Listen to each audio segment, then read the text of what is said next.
We are at the India Global Forum in Mumbai, and I am joined by Mr. Sanjeev Sanyal, who is the member of the Economic Advisory at the PMO. Thank you so much, sir, for taking out the time to talk to us. We saw pretty surprising, exciting numbers for the GDP, 8.5% for that matter. Where do you think the whole driving and the whole triggers that's leading to this kind of growth? Well, 8.4% is certainly even above what we had expected in the government. It just shows that the momentum in the economy is very strong, and it's happening, remember, in a time where, frankly, the rest of the world's economy is not really helping us. I mean, almost all our major export destinations, whether it's Germany or UK or Japan, are in recession. Even the US is growing, but there are always questions about it. So the point I'm making is that in a very difficult environment externally, we have managed to generate these growth without causing macroeconomic stresses. So inflation is not spiraling out, our external accounts are not blowing up. So I think it's quite creditable what we have been able to achieve as a country, and we are now well on our way to becoming, in the next 24 odd months, the world's third largest economy. As you mentioned, in the next 24 months, expectations of being the third largest economy. How do you see that happening? Do you see that happening more from the investment side of it or the consumption side of it that's going to be leading to the growth?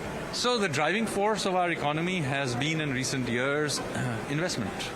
Government investment, but increasingly private investment. And I think if we want to sustain high growth rates over the next 25 years, our growth momentum will be generated by investment, not consumption. And you go back and look at all periods of very high growth, they're almost always driven by investment and not consumption.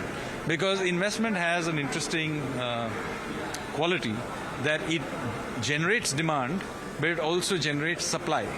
If you only do it through consumption, you will eventually begin to hit supply bottlenecks. But investment is good, at least at this period in our development, where we will be able to generate both demand and supply if we do it through investment. So I have long been an advocate of an investment-driven growth pattern.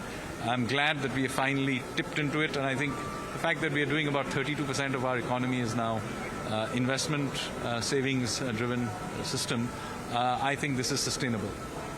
There have been reports by certain rating agencies that have said that how India can attain the upper middle class income status by 2031. So what is your assessment of that, and how do you think that's going to happen? And most importantly, how important is that? See, over time, as we compound growth out, our per capita income will grow. That's obvious. But as I said, we have to keep this going for 25 years, even to get to sort of the bottom echelons of being a developed country. So this is not about this year or next year, it's about 25 years of maintaining this, which means that we have to continue to maintain investment. We have to keep doing reforms. Very importantly, it's not about doing one bunch of reforms and going to sleep. I mean, as policymakers, we have to keep up that effort at multiple levels. But all said and done, I think there already enough has been done that the narrative in India has changed. In fact, I would argue that our rating in sovereign ratings is perhaps 2 notches below what it should be if it was done objectively. Right. So since we have you here, just one more understanding I wanted to get from you. The gap between GDP and GVA has been large, which economists have been saying something that one should be watching out for. What is your assessment on that? Is there some clarification you can give us on that as well?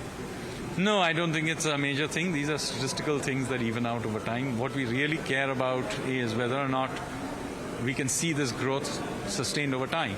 It's quite obvious that we are generating high growth rates, and you can quibble about exactly which framework you want to use, and there will be gap. I mean, that's why we use GDP and GVA. There are well-known differences between them. I don't think it's a matter of any deep concern, really. All right. Thank you so much for your time. Thank you.